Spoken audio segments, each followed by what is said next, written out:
एक अंध नगरी थी जिसमें सभी अंधे रहते थे। उसी नगर में एक हाथी आता है तो चार दोस्त उस हाथी को देखने के लिए जाते हैं। अब क्योंकि वो अंधे हैं तो वो देख तो सकते नहीं है, तो वो छू के ही पता लगाएंगे कि ये कैसा है, ये जीव, ये प्राणी कौन है। तो चारों दोस्तों में से पहला दोस्त उसकी सूंड को हाथ लगाता है और वो ये कहता है कि वो सूंड के जैसा है। दूसरा दोस्त पैरों को हाथ लगाता है हाथी के, तो वो ये कहता है कि इसका ऐसा पैर है। तीसरा दोस्त उसके पेट पे हाथ लगाता है तो वो उसका बखान करता है। और चौथा दोस्त उसकी पूंछ को, हाथी की पूंछ को हाथ लगाता है और वो उसका बखान करता है कि ये जीव तो इसके जैसा है। अब चारों दोस्त आपस में लड़ रहे हैं, चारों ही दोस्त आपस में लड़ रहे हैं। कोई कहता है वो सूंड के जैसा है, कोई कहता है वो पतली पूंछ के जैसा है, कोई कहता है कि वो मोटा सा उसका जो पेट है उसके जैसा है, कोई कहता है कि वो उसके पैरों जैसा है। मतलब अपने आप को वो सही बिल्कुल साबित करने में लग गए कि जो मैं बखान कर रहा हूँ वही सही है, ये जीव इसके जैसा ही है जैसा मैं बोल रहा हूँ। और फिर वो आपस में ही लड़ मर जाते हैं इस बात को लेके। अब अगर उस टाइम पे कोई आंखों का डॉक्टर या वैद्य वहाँ पे आता और उनके आंखों का इलाज करता, तो वो ये देखते कि जिसको वो अलग अलग बखान कर रहे हैं वो एक ही जीव है, वो एक ही जीव है। और जिसके वो हाथों पैरों और सूंड और पेट को छू के बोल रहे हैं कि ये अलग अलग है, पर वो देखने में एक ही है। इसी तरह इस दुनिया का हाल हो चुका है। चारों धर्म के लोग आपस में लड़ रहे हैं, आपस में लड़ाइयाँ कर रहे हैं, एक दूसरे को नीचा दिखा रहे हैं, एक दूसरे को मार काट रहे हैं, गले काट रहे हैं। किस वजह से? क्योंकि उन सबको लगता है कि किसी के पास हाथी की सूंड आ गई है, किसी के पास हाथी के पैर आ गए, किसी ने हाथी के पेट को छुआ, किसी ने हाथी के पाँव को छुआ, और वो आपस में ही लड़ रहे हैं कि ये जो हम बता रहे हैं वही सही है, जो हम कह रहे हैं वैसा ही ईश्वर है। वैसा ईश्वर नहीं है, ईश्वर एक ही है। जिस तरीके से वो हाथी एक है वैसे ईश्वर भी एक ही है। अब आप अंधों के पास कोई भी आंखें ठीक करने वाला संत आता है तो आप अपनी आंखें ठीक कराने से इनकार कर देते हैं। आपको लगता है कि नहीं, हम ऐसे ही ठीक है, हम इलाज नहीं कराएंगे। तो ये तो आपकी गलती है। चारों धर्मों के लोग जो आज एक दूसरे के जान के दुश्मन हुए पड़े हैं, जबकि हमेशा मज़हब कहता है कि मज़हब नहीं सिखाता आपस में बैर करना, धर्म कभी भी दुश्मनी करना नहीं सिखाता। और आज तो ऐसा हाल हो चुका है दुनिया का कि सिर्फ धर्म के नाम पे लड़ाई है, धर्म के नाम पे सब लड़ रहे हैं।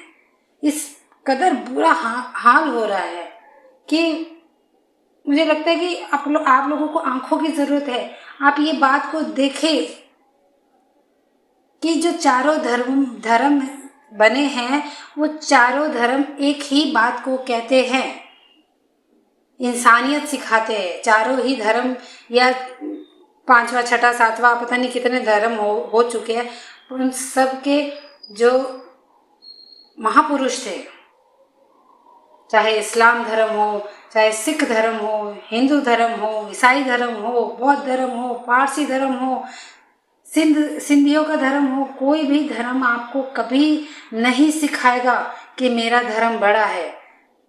हर धर्म के महापुरुष ने आपको करुणा करना सिखाया, प्रेम करना सिखाया, ममता करना सिखाया, समानता सिखाई कि ना कोई छोटा है ना कोई बड़ा है, ना कोई महान है ना कोई तुच्छ है।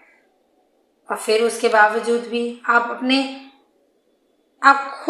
लोग अपने धर्म पे नहीं चलते हैं और बेकार में अपने धर्म का शोर मचा रहे हैं। इस्लाम और कुरान, अगर हर मुस्लिम बंदा अगर वो इस्लाम के ऊपर चल रहा है तो वो कुरान को जब पढ़ेंगे तो उस पर वो देखेंगे क्या कुरान में साफ साफ लिखा हुआ है कि लोगों की गर्दन काट के खुद ही बस हमने ही जीना है। क्या मुसलमान इस बात को समझते नहीं हैं?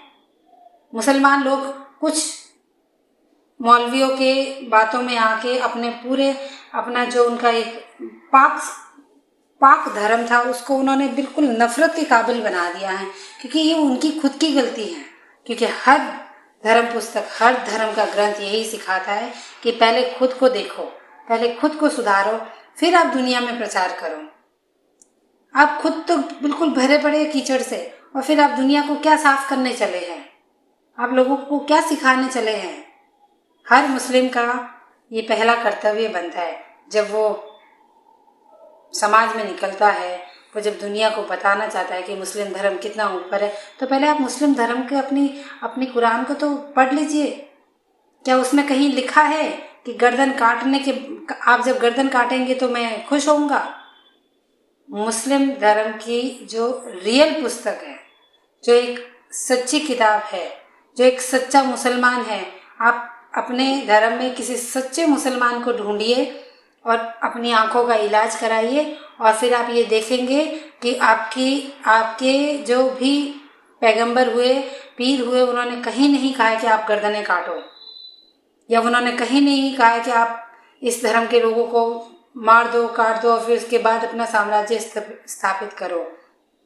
उसी तरीके से हिंदू धर्म की पुस्तकों में भी यही साफ साफ लिखा है कि पहले खुद को जानो, पहले अपनी बुराइयों को ख़त्म करो, उसके बाद आप कहीं जाके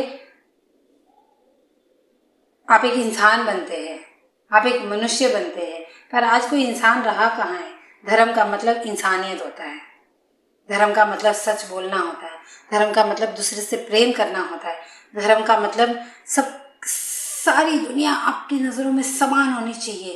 पर नहीं, आप अपने धर्म को देखते नहीं हैं, बस आप अपने धर्म को एक बहुत बड़ा करने पे लगे हुए हैं, सब बड़ा करने पे लगे हुए। सिख चाहते हैं हमारा धर्म बड़ा हो, हिंदू चाहता है मेरा धर्म बड़ा हो, मुस्लिम चाहता है कि मैं ही हूँ, बौद्ध चाहते हैं कि हमारा धर्म बड़ा हो।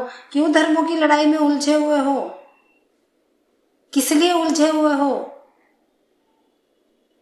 ये सारा जो आपको भरमाया जाता है, जो आपको सिखाया जाता है, वो सब झूठ है।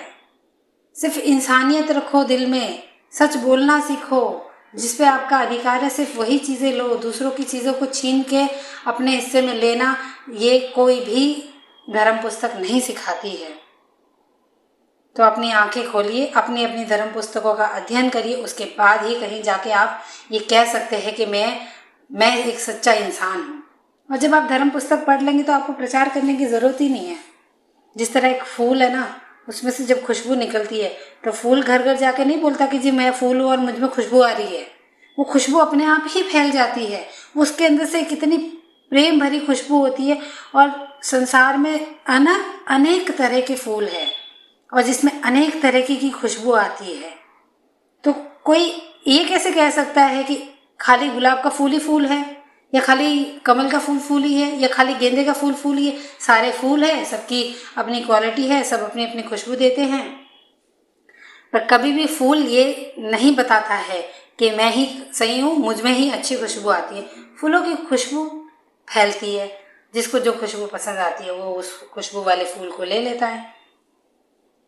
आप लॉजिकल क्यों नहीं सोचते हैं? इस बात को आप क्यों नहीं सोचते कि जो सच्चा मुसलमान होगा उसको चीखने, चिल्लाने की, मारने की ज़रूरत नहीं पड़ेगी। उसकी सच्चाई इतनी ताकतवर बन जाएगी कि उसको कुछ करने की ज़रूरत नहीं पड़ेगी। लोग अपने आप उसकी तरफ खींचे आएंगे। वो उसको घर घर जाने की ज़रूरत नहीं है, उसको किसी को बताने की ज़रूरत नहीं है कि मैं सच्चा हूँ। कोई भी फूल कभी भी कहता नहीं है, वो सिर्फ बिखेरता है, अपनी खुशबू को बिखेरता है। उसकी खुशबू से लोग अपने आप खींचे आते हैं। उसी तरीके से चाहे हिंदू हो, मुसलमान हो, सिख हो, ईसाई हो, आप अपनी प्रेम की, अपनी सच्चाई की, अपनी ईमानदारी की करुणा बिखेरिए तो सही। आपकी सच के पीछे सब चले आएंगे। हर धर्म एक दूसरे पे उंगली उठा रहा है, हर धर्म एक दूसरे को नीचा दिखा रहा है, हर धर्म एक दूसरे का दुश्मन और नफरत से भरा हुआ पड़ा है। क्योंकि आप जितने भी धार्मिक लोग हैं ना इस टाइम पे, वो सारे नकली फूल है जो अपने ऊपर परफ्यूम छिड़क के आ जाते हैं, फूलों की खुशबू। थोड़े दिन बाद वो खुशबू उड़ जाती है और आप नकली फूल पड़े रह जाते हैं, सड़े रह जाते हैं। असली फूल बनिए और खुशबू बिखेरिए, दुनिया आपके पीछे अपने आप आएगी।